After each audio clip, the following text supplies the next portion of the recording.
I sat at the corner of the bar, people watching, as I drank my usual Irish whiskey with a dash of water and no ice. When I moved into the apartment block in which the bar was located, they hadn't even heard of Irish whiskey, but now a bottle was kept for me and a few of my new friends. I had moved to this town just over 3 years ago, after my wife of 4 years told me I was boring and she was going to date other men to bring a spark back into her life. She was going to walk out the door to her new boyfriend. So I was in my car with all my belongings before she had finished dinner. As I left home, I phoned my mom to explain. Her reaction was like a knife to my heart. Of course she needs someone else. You have been trying to get her pregnant for months, and she told us all you think about is her cycle. The girl needs time to have fun if you can't get the job done. You need to deal with this. I laughed at her. What do you mean trying to get her pregnant? She is on the pill. She doesn't want a child yet. Who told you we were trying? She did, spat my mother. Then why is the renewed prescription for the pill on my insurance, and why do I see her take it every morning? There is no baby on the agenda. This is bullshit. Have you been involved in this? I demanded. She replied, definitely. Yes, I have. I expect you to be a man and make your wife happy. She won't get pregnant if she isn't happy. That is how you were brought up, and if that means she has to go outside the marriage for some fun, then you have to deal with it. After such a disrespectful statement, I ended my relationship with her, with me saying, "Goodbye, mother. Enjoy your life.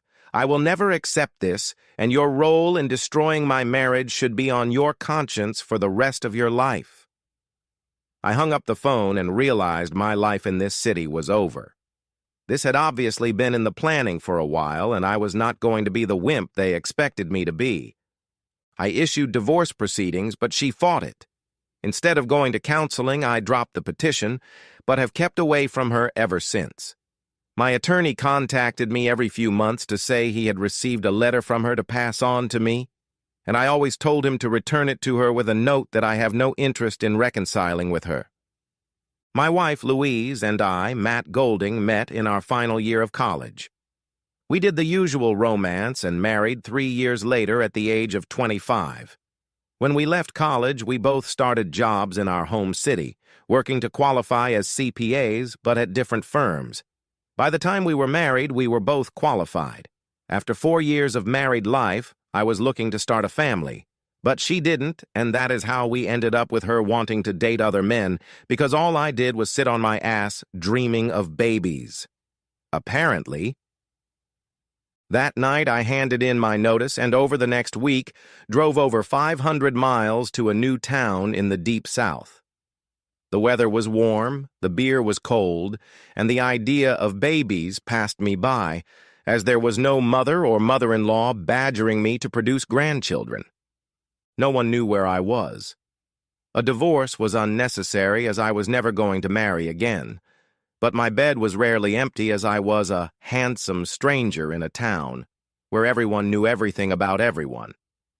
I continued to work as a CPA, but for a large multinational chemical company, managing their excess cash and earning several times what I had earned in practice. People watching was always a great sport at the local bar.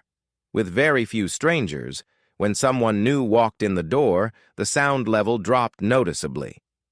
As I looked towards the door to see the new customer, I nearly choked on my drink.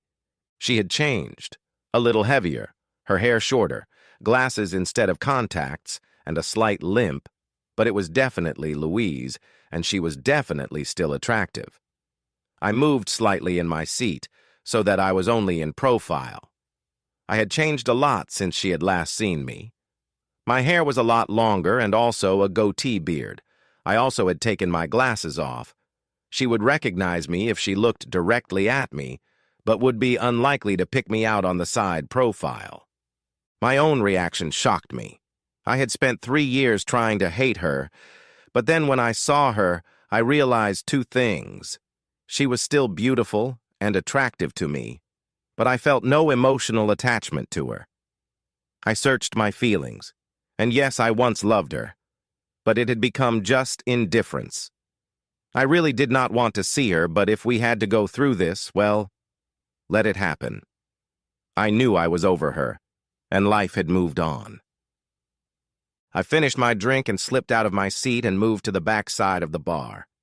I could hear everything going on, but I could not be seen from my new location. I heard Louise ask, "Have you seen Matt Golding? I have been told he drinks here and lives in the block upstairs." The bartender's reply was simple. "Who wants to know?" I heard her response. "I'm his wife, Louise, and I need to find him to bring him home." It was clear the bartender was serving someone else, as the conversation was about beer and the price, but eventually he returned to Louise, saying, "He drinks in here sometimes, sits on that seat there, but I don't see him tonight." Louise clearly didn't buy the story. "I know he's in here most nights and I need to find him now." I decided it was time for a quick exit, so I slipped out the back door around the block and entered my apartment building. There were a number of things that were clear from the exchange. Louise had obviously had me tracked down by professionals. She knew where I lived, worked, and socialized. So I was not going to be able to avoid her unless I ran, something I did not want to do. I, therefore, needed this confrontation to happen on my terms, and that meant in my apartment. I needed to act quickly, as I knew I could be blindsided if I was not careful. I quickly set up my iPad to be able to record video and audio of the living room, just in case I needed a record of what happened. Once set up, I went to the kitchen and put on coffee. I was not about to offer her alcohol or anything to eat.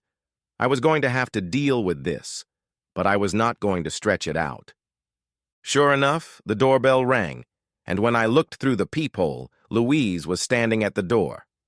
I opened the door so she could see me fully, but I did not move out of the way to offer her entry. My response was deadpan. "Hello, Louise. Why have you come here?" My obvious lack of an emotional response or warm greeting seemed to take Louise by surprise. "Are you not going to welcome me to your new home with a hug and a kiss?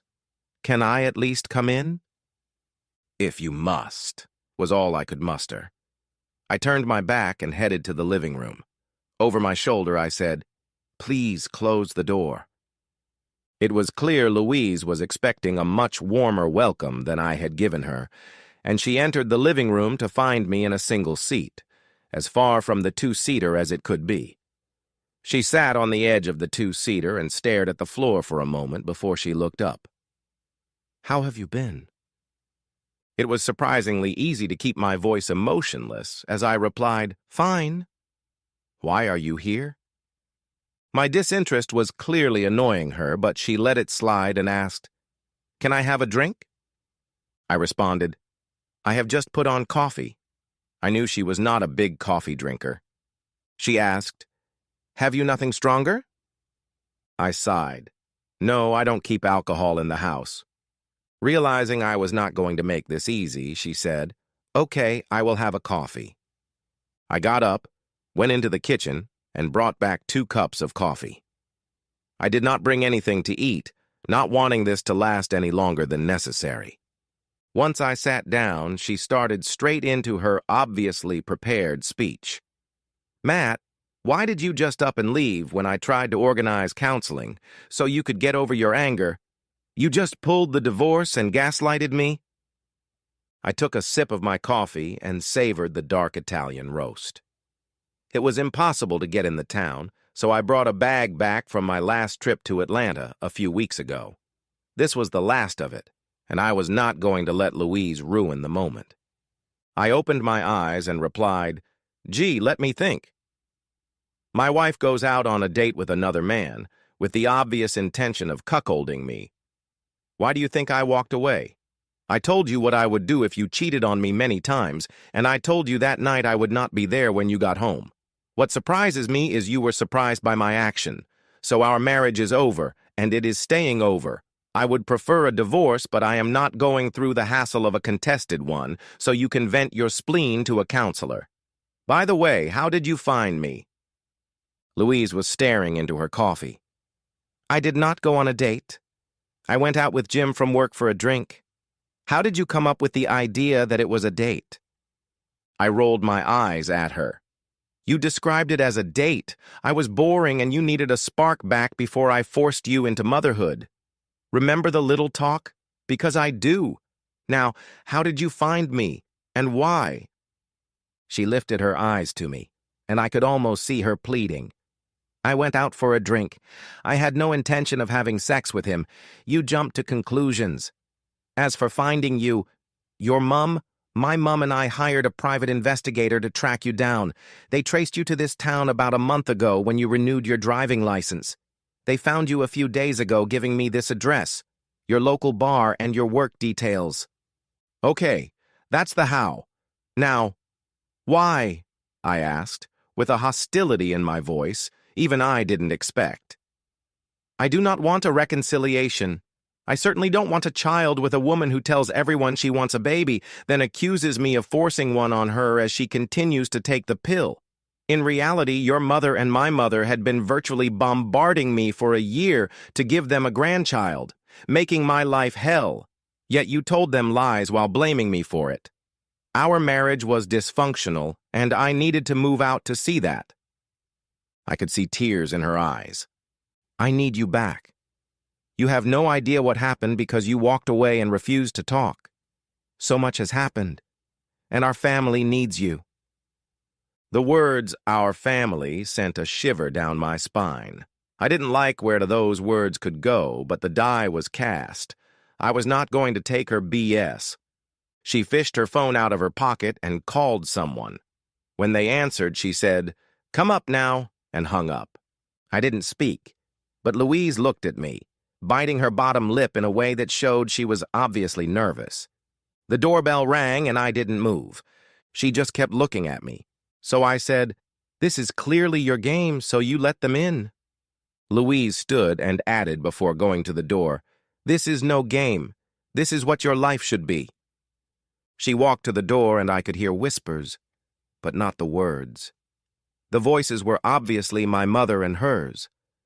I sat where I was and watched the door to the living room as Louise walked in, bringing a young boy by the hand into the room. The child was around 2 or 3 and was looking around nervously. Immediately behind Louise was my mother and her mother. All 4 looked at me, as if expecting me to do or say something, but I just sat and looked at them.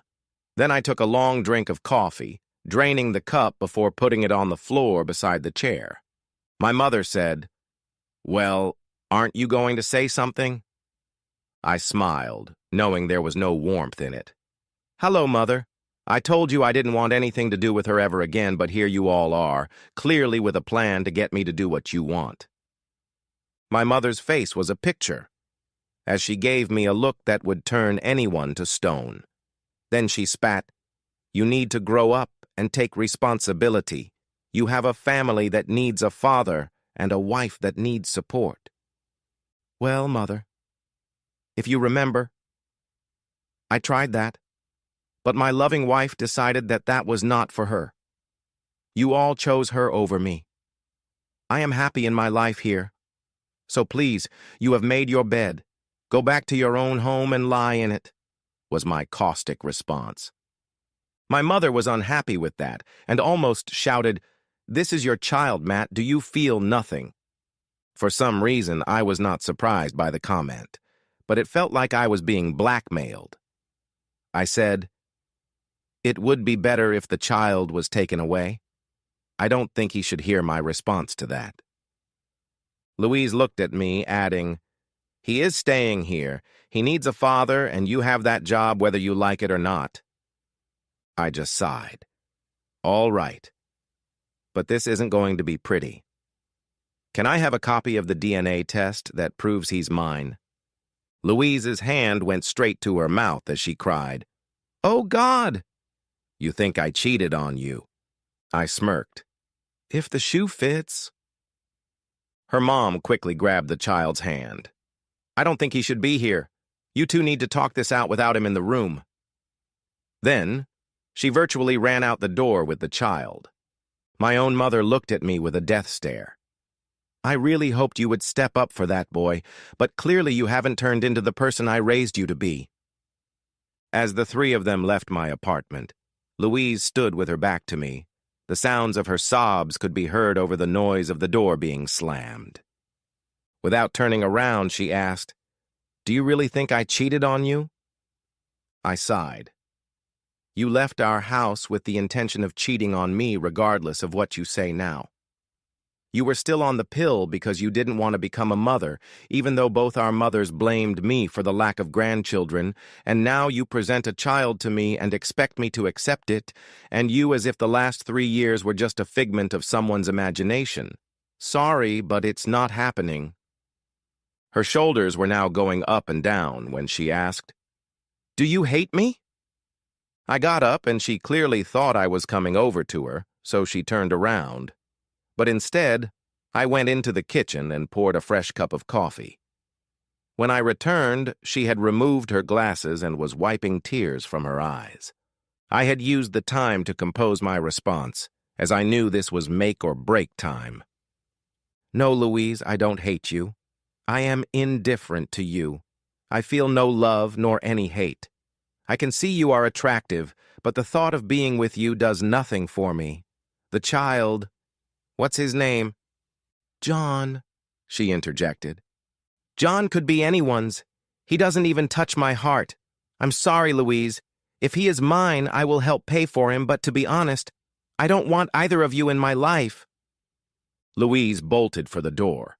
I heard the door open and she ran out, leaving it open.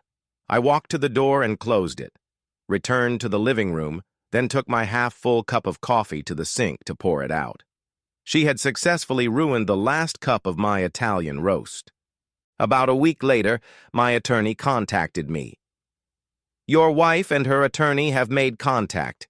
She has sent a letter for you and also asked if you would take a DNA test to prove that John is your son. The letter explains it all." I thought for a while, then said, "Scan the letter and email it to me. I will do the DNA test. Please give her this message. If the boy is mine, I will support him, but only on the grounds that she agrees to a divorce and agrees to not contact me again." The letter came through, but I only read the first page.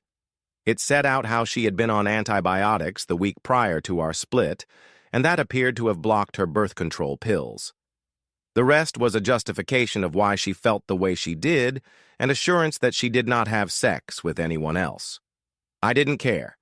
She had made a decision to step outside our marriage, and for me, that was a deal-breaker. Louise sent me a DNA kit, and I went to the doctor to ensure it was done properly. 10 days later, I received the results that John was my son. As I read the letter, I only felt disappointment. I didn't want this crap in my life and felt Louise was now trying to trap me.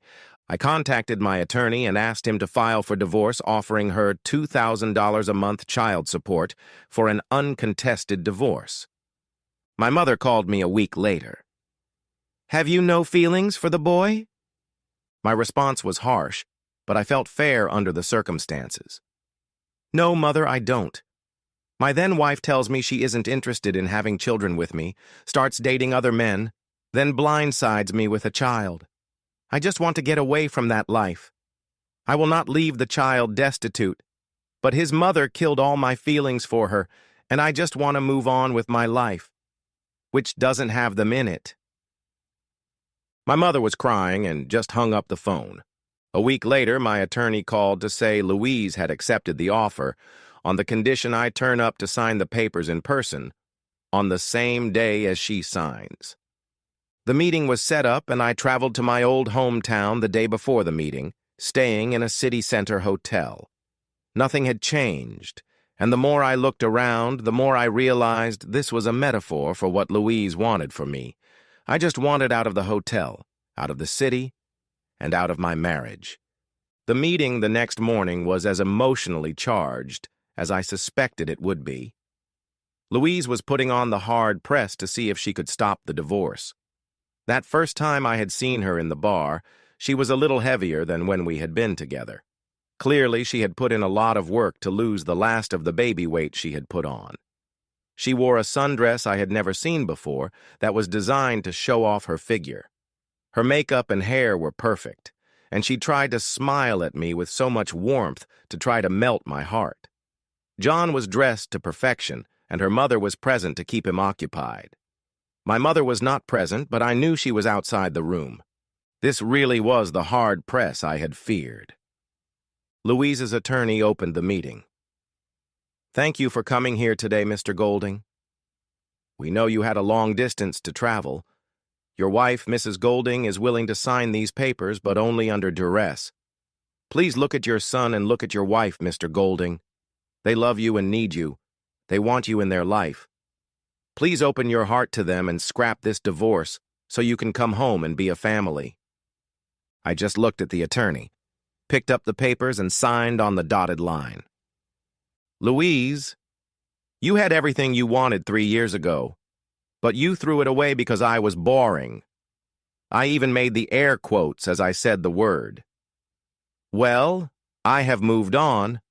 I am not that boring," again making the air quotes, "anymore, and you aren't part of my future. Please do as you say and sign the documents, then I will return to my life." Tears flowed freely from Louise's eyes, but she signed the documents before handing them to my attorney. I just stood up and walked out of the room without a second glance. My mother jumped up and started to move towards me, obviously expecting I had listened to the plea, but stopped as she heard Louise's sobs coming through the meeting room door. She just said, "So you went through with it. I will never be in contact with you again." I never heard from Louise or my mother again. Louise's mother sent me the odd photograph of John, but I just deleted them. 3 years later, I met a woman. Yes, I loved her dearly, and we had 3 children.